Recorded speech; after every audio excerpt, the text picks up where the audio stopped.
Assalamualaikum warahmatullahi wabarakatuh. Salam dan bahagia Bapak Ibu Guru hebat.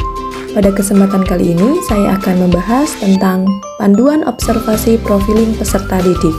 Target observasi yaitu siswa SD Muhammadiyah Danunegaran.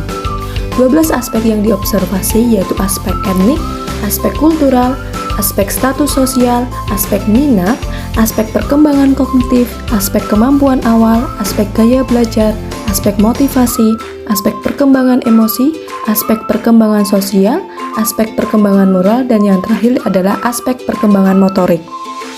Pertanyaan panduan pada aspek etnik dan kultural meliputi: yang pertama, apakah terdapat keberagaman etnik dan kultural dalam kelas? Jika ada, apa saja keberagaman etnik dan kultural dalam kelas? Yang kedua, bagaimana peserta didik berinteraksi dengan teman yang berbeda etnik dan kultural? Yang ketiga, bagaimana guru mengorganisir kelas dengan keberagaman etnik dan kultural? Bagaimana proses pembelajaran yang diorganisir oleh guru dengan keberagaman etnik dan kultural? Dan yang terakhir, menghadapi pembelajaran lintas etnik, apakah peserta didik mampu untuk mengikuti dan memahaminya? Pada aspek status sosial memiliki 4 pertanyaan pemandu, yaitu meliputi apa saja pekerjaan orang tua peserta didik, bagaimana kondisi latar belakang orang tua peserta didik, apakah terjadi diskriminasi perbedaan latar belakang dan pekerjaan orang tua terhadap cara siswa berinteraksi dengan teman di kelas, bagaimana guru mengorganisir peserta didik agar terjadi interaksi yang efektif antara peserta didik, dan yang terakhir, bagaimana guru memberikan pemahaman kepada peserta didik agar berinteraksi tanpa memandung status sosial. Aspek yang ketiga yaitu perkembangan kognitif. Pertanyaan pemandu meliputi apakah semua peserta didik benar-benar telah belajar tentang topik pembelajaran hari ini? Bagaimana proses mereka belajar? Jika ada, mengapa peserta didik tersebut tidak dapat belajar dengan baik? Menurut Anda, apa yang menjadi penyebab dan bagaimana alternatif solusinya? Bagaimana usaha guru untuk membantu siswa yang kurang mengikuti pembelajaran dan tidak mencapai tujuan pembelajaran? Untuk mengetahui aspek minat, dapat menggunakan pertanyaan pemandu, bagaimana guru membuka pembelajaran, bagaimana respon peserta didik mengikuti pembelajaran di awal, tengah, dan akhir pembelajaran, bagaimana guru meningkatkan minat belajar peserta didik, bagaimana strategi yang digunakan guru dalam pembelajaran, dan apakah fasilitas pendukung proses pembelajaran yang optimal. Aspek gaya belajar. Apakah guru menerapkan pembelajaran berdasarkan minat peserta didik?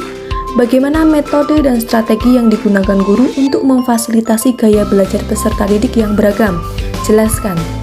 Aspek motivasi.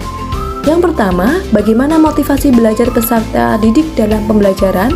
Yang kedua, bagaimana peran guru dalam memotivasi peserta didik agar memiliki motivasi belajar yang tinggi? Sebelum memulai pembelajaran, tentunya guru perlu mengetahui kemampuan awal peserta didik. Nah, bagaimana cara guru mengetahui kemampuan awal peserta didik? Yang kedua, bagaimana hierarki kemampuan peserta didik sebagai kemampuan awal? Aspek yang selanjutnya yaitu perkembangan emosi. Pertanyaan pemandu meliputi bagaimana guru menciptakan suasana belajar di kelas, bagaimana ketertarikan peserta didik mengikuti pembelajaran, adakah ruang eksplorasi bagi peserta didik, misal papan hasil karya.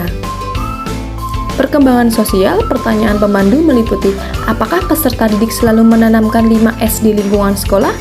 Senyum, salam, sapa, sopan, dan santun. Bagaimana peserta didik berinteraksi dengan teman di kelas? Bagaimana peserta didik berinteraksi saat proses pembelajaran? Pertanyaan pemandu untuk aspek perkembangan moral.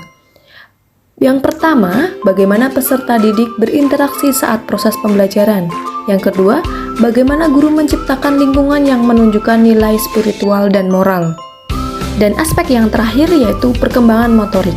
Pertanyaan pemandu meliputi apakah guru menggunakan model pembelajaran dengan permainan? Apakah guru mengembangkan pembelajaran dengan gerak dalam belajar? Dan yang terakhir, bagaimana guru melaksanakan pembelajaran untuk mengembangkan keterampilan peserta didik? Nah, itulah beberapa pertanyaan panduan yang dapat kalian gunakan untuk mengetahui profiling peserta didik di sekolah kalian. Thank you for watching. See you on the next video.